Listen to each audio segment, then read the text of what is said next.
नमो बुद्धाय। आज फिर हाजिर हैं गौतम बुद्ध की एक और मोटिवेशनल स्टोरी के साथ। तो जी हाँ दोस्तों, आज की जो गौतम बुद्ध की मोटिवेशनल स्टोरी है, इस कहानी से आपको बहुत प्रेरणा मिलेगी और बहुत सहानुभूति भी मिलेगी। तो आज की कहानी है कि बोलना ही हमें अपने भीतर की ओर लौटने नहीं देता। जी हाँ दोस्तों, जो बोलना होता है ना हमारा, वो हमें अपने भीतर की ओर नहीं लौटने देता। तो मौन पर बुद्ध की क्या कहानी है। आश्रम के चलते हैं कहानी की तरफ। आश्रम के सभी बच्चे जब दूसरों के कामों में लगे होते थे, तो एक बच्चा एक कोने में चुपचाप अपने आप में खोया रहता।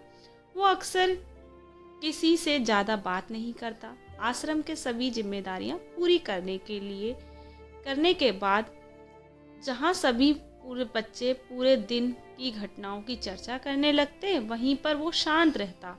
बच्चा एक बरगद के पेड़ के नीचे बैठकर ध्यान करने लगता। सभी बच्चों को आश्चर्य होता था क्योंकि उसका कोई दोस्त नहीं था। वो अक्सर आश्रम में अकेला ही घूमता रहता था। यह देखकर उसके गुरु को बड़ी प्रसन्नता होती थी। उसे लगता था कि कोई तो आश्रम में है जो मौन यानी कि चुप रहने की ताकत को समझता है, उसके महत्व को समझता है। आश्रम के बारे में जब भी कोई ज़रूरी निर्णय लेना होता तो उसकी राय ज़रूर लिया करते थे। लेकिन यही बात गुरुजी के एक दूसरे शिष्य को बड़ी खटकती थी, क्योंकि वो गुरुजी का प्रिय शिष्य बनता जा रहा था। इसलिए वो गुरुजी के सामने दूसरे बच्चों के कामों में कुछ न कुछ खामियां निकालता रहता, जिससे गुरुजी उसे महान समझने लग जाए। अक्सर वो अपनी जिम्मेदारियां पूरी तरह से निभाने का दिखावा भी करता, चाहे उससे कोई सलाह ना भी ली जाए, लेकिन फिर भी वो उन्हें अपनी सलाह देता रहता। वो बहुत ही बातूनी शिष्य था और आश्रम के दूसरे सभी बच्चों में बहुत प्रसिद्ध भी था, क्योंकि वो सबसे हंसी मजाक करता था, उनसे दिन भर बातें करता रहता था। इसलिए उसकी सबसे दोस्ती हो गई थी। लेकिन जब आश्रम के गुरुजी उसकी राय ना लेकर दूसरे बच्चे की राय लेते थे, तो बात उसे बड़ी खटकती थी। उसे ये लगता था कि वो उस दूसरे बच्चे से ज़्यादा बुद्धिमान है। लेकिन गुरुजी फिर भी उसकी तारीफ करते। ऐसा नहीं था कि गुरुजी को बातूनी शिष्य के स्वभाव के बारे में पता नहीं था, लेकिन गुरुजी उसे अपने तरीके से सीख देना चाहते थे, ताकि उसकी ज़्यादा बोलने की आदत, दिखावा करने की आदत, दूसरों में कमियां निकालने की आदत हमेशा हमेशा के लिए ख़त्म हो जाए और मौन रहकर की गहराइयों को छुपाए। असल में हर सच्चे गुरु की यही इच्छा होती है। वो किसी तरीके से उसे अपनी बातूनी शिष्य को एहसास कराना चाहते थे कि चुप रहने से भी उसे असीम सत्य को जानना जा सकता है।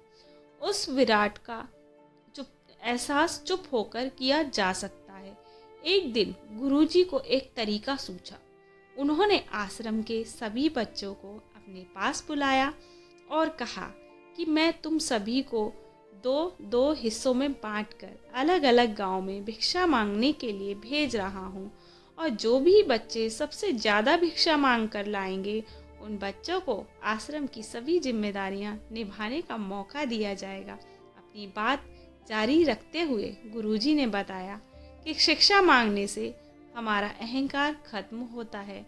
इसलिए हर शिष्य पूरे मन से भिक्षा मांगने, कोई भी इस काम से औपचारिक रूपता में ना ले, वरना तो वो अपने जीवन का बहुत बड़ा ज्ञान खो देंगे। आश्रम के गुरुजी ने जानबूझकर बातूनी शिष्य को चुप रहने के वाले शिष्य की जोड़ी बना दी। बातूनी शिष्य के मन में सिर्फ एक ही बात चल रही थी कि इस बार उसे मौका मिले और उस बार वो गुरुजी को दिखा देगा कि वो चुप रहने वाले शिष्य से कितना प्रतिभावान है। दोनों शिष्यों ने आपस में अपनी सहमति से निर्णय लिया कि दोनों गांव के अलग अलग जगह में भिक्षा मांगना शुरू करेंगे, ताकि भिक्षा मांगने का काम जल्दी खत्म किया जा सके। चुप रहने वाला शिष्य हर द्वार पर जाकर अपने हाथ जोड़कर अपना भिक्षा का पात्र उनके सामने कर देता।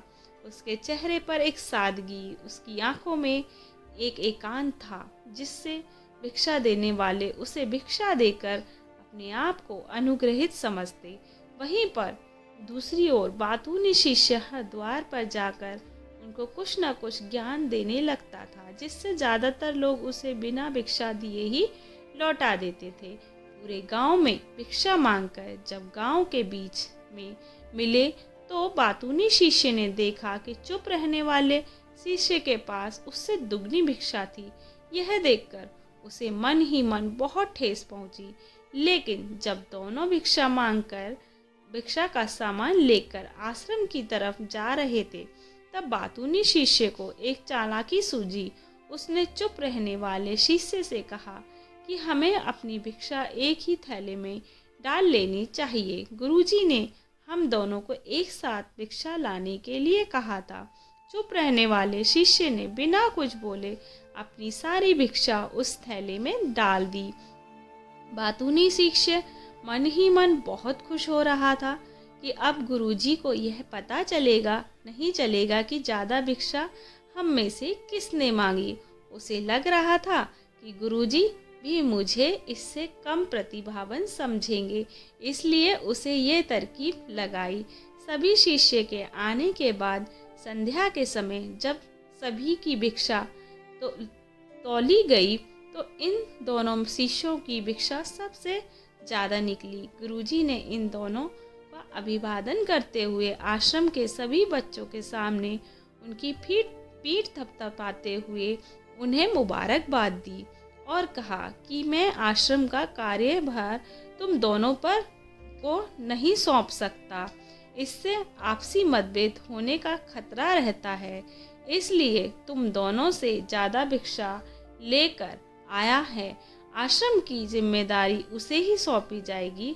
जब उन्होंने उनसे पूछा कि तुम में से ज़्यादा भिक्षा कौन मांग कर लाया था, बातूनी शिष्य ने कहा कि गुरुजी इससे दुगनी भिक्षा मांगकर लाया था, लेकिन मुझसे गलती हो गई कि मैंने वो दोनों भिक्षा एक ही थैले में डाल दी। मुझे नहीं पता था कि आप निर्णय लेने वाले हैं, वरना मैं अपनी भिक्षा का थैला अलग ही रखता। इस पर गुरुजी ने चुप रहने वाले शिष्य से पूछा कि क्या तुम इसके बात से सहमत हो? क्या तुम इसके कम भिक्षा लेकर आए थे? सुनकर चुप रहने वाले शिष्य ने कहा कि गुरुजी, मेरे पास ऐसा कोई साधन नहीं जिससे मैं ये साबित कर पाऊँ कि मैं इससे ज़्यादा भिक्षा लेकर आया था। असल में ये उल्टा बोल रहा है। दुगनी भिक्षा मैं लेकर आया था, मुझे आधी भिक्षा लेकर आया था। इसी ने मुझसे भिक्षा के एक थैले में डालने की बात कही। आश्रम से कुछ दूरी पर एक पहाड़ी थी, जिससे पीछे सूरज अभी भी संध्या के समय ढल रहा था। गुरुजी को पता था कि सच कौन बोल रहा है, लेकिन बाकी बच्चों के सामने सच साबित करने के लिए उन्होंने उन दोनों से एक सवाल पूछा कि पीछे पहाड़ी पर तुम्हें क्या दिखाई दे रहा है? यह सुनकर चालाक शिष्य झट से बोल पड़ा कि गुरुजी, पहाड़ी के पीछे सूरज अपना रंग बिखेर रहा है, आसमान में लालिमा छाई हुई है, यह बहुत सुंदर दृश्य है। वो तो और भी बहुत कुछ कहना चाहता था, लेकिन गुरुजी ने उसे चुप करते हुए दूसरे शिष्य से जवाब जानने के लिए जब उसकी तरफ देखा तो उसकी आंखों में आंसू भर आए हुए थे।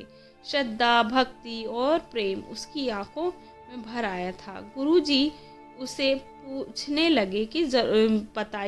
की ज़रूरत नहीं पड़ी, क्योंकि उसने अपने सारे भाव फेस से प्रकट किए, तो गुरुजी ने उससे कुछ नहीं पूछा। गुरुजी ने सभी बच्चों को संबोधित करते हुए कहा कि मैंने सवाल किया था कि पहाड़ी के पीछे तुम्हें क्या दिख रहा है। ज़्यादातर लोगों को यही दिखाई दिया कि एक बहुत सुंदर दृश्य है, लेकिन मज़े की बात यह है कि सुंदरता बोलकर नहीं बताई जा सकती, उसे महसूस किया जा सकता है, और सामने वाला उस सुंदरता को आपकी आंखों में देखता है। चुप रहने वाले शिष्य की तरफ इशारा करते हुए गुरुजी ने कहा कि असल में सुंदरता इसी बच्चे ने देखी। दूसरे बच्चे ने सिर्फ सुंदरता की उपव्याख्या की, लेकिन उसे वास्तविकता में उस सुंदर को महसूस किया। आप अपने आप को ऊंचा दिखाने की कभी कोशिश नाकाम नहीं होती। देख, चालक शिष्य वहीं पर फूट फूट कर रोने लगा। उसे चुप कराते हुए गुरुजी ने कहा कि बेटा, मुझे पहले से पता था कि तुम झूठ बोल रहे हो, लेकिन तुम्हें उस झूठ का एहसास कराना चाहता था। सभी बच्चों को संबोधित करते हुए गुरुजी ने बताया कि शब्द जाल की तरह होते हैं। हमारे ज़्यादा बोलने की वजह से बहुत सारी समस्याएं पैदा होती हैं। जब कोई आदमी एक बात को बढ़ा चढ़ाकर बोल देता है, तो उसे सिद्ध करने के लिए वो शब्दों के जाल में फंसता जाता है, और इसी वजह से ये अंतर्मुखी होने की बजाय वो वही मूर्खी होता चला जाता है। वही जिस व्यक्ति को अपनी अंतर यात्रा करनी होती है, उसे सबसे पहले चुप रहना सीखना होता है। ज़रूरत से ज़्यादा बोलना या फिर हर वक्त बोलने रहने से ही नहीं, हम सब अंतर यात्रा में बंध जाते हैं। जब आप चुप रहने का अभ्यास करते हैं तो आप अपने साथ वक्त बिता लेते हैं, जिससे कि आप एकांत को जान पाते हैं। एक बार अगर मन में एकांत स्थापित हो जाता है तो आपके चेहरे को सादगी, एकांत, स्पष्टता की झलक सब कुछ सामने नजर आने लगती है। कुछ साबित करने की जरूरत नहीं रह जाती।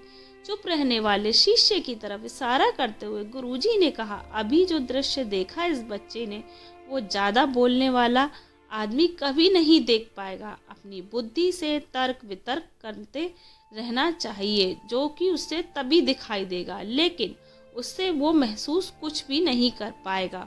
उसे दिखाई दे जाएगा पहाड़, सूरज या फिर उसकी लालिमा, लेकिन उस सुंदरता को, उस विराट को, उस अदेव को वो कभी नहीं देख पाएगा। अगर चुप रहने की कला सीख ली तो तुम्हें सबसे पहले एक बात ध्यान रखनी होगी कि किसी को प्रभावित करने की कोशिश नहीं करनी है। ज़्यादातर लोग इसी वजह से ज़्यादा बोलते हैं, क्योंकि वह दूसरों को प्रभावित करना चाहते हैं, अपने आप को साबित करना चाहते हैं, और उस साबित के चक्कर में वो शब्दों के जाल में फंसते चले जाते हैं।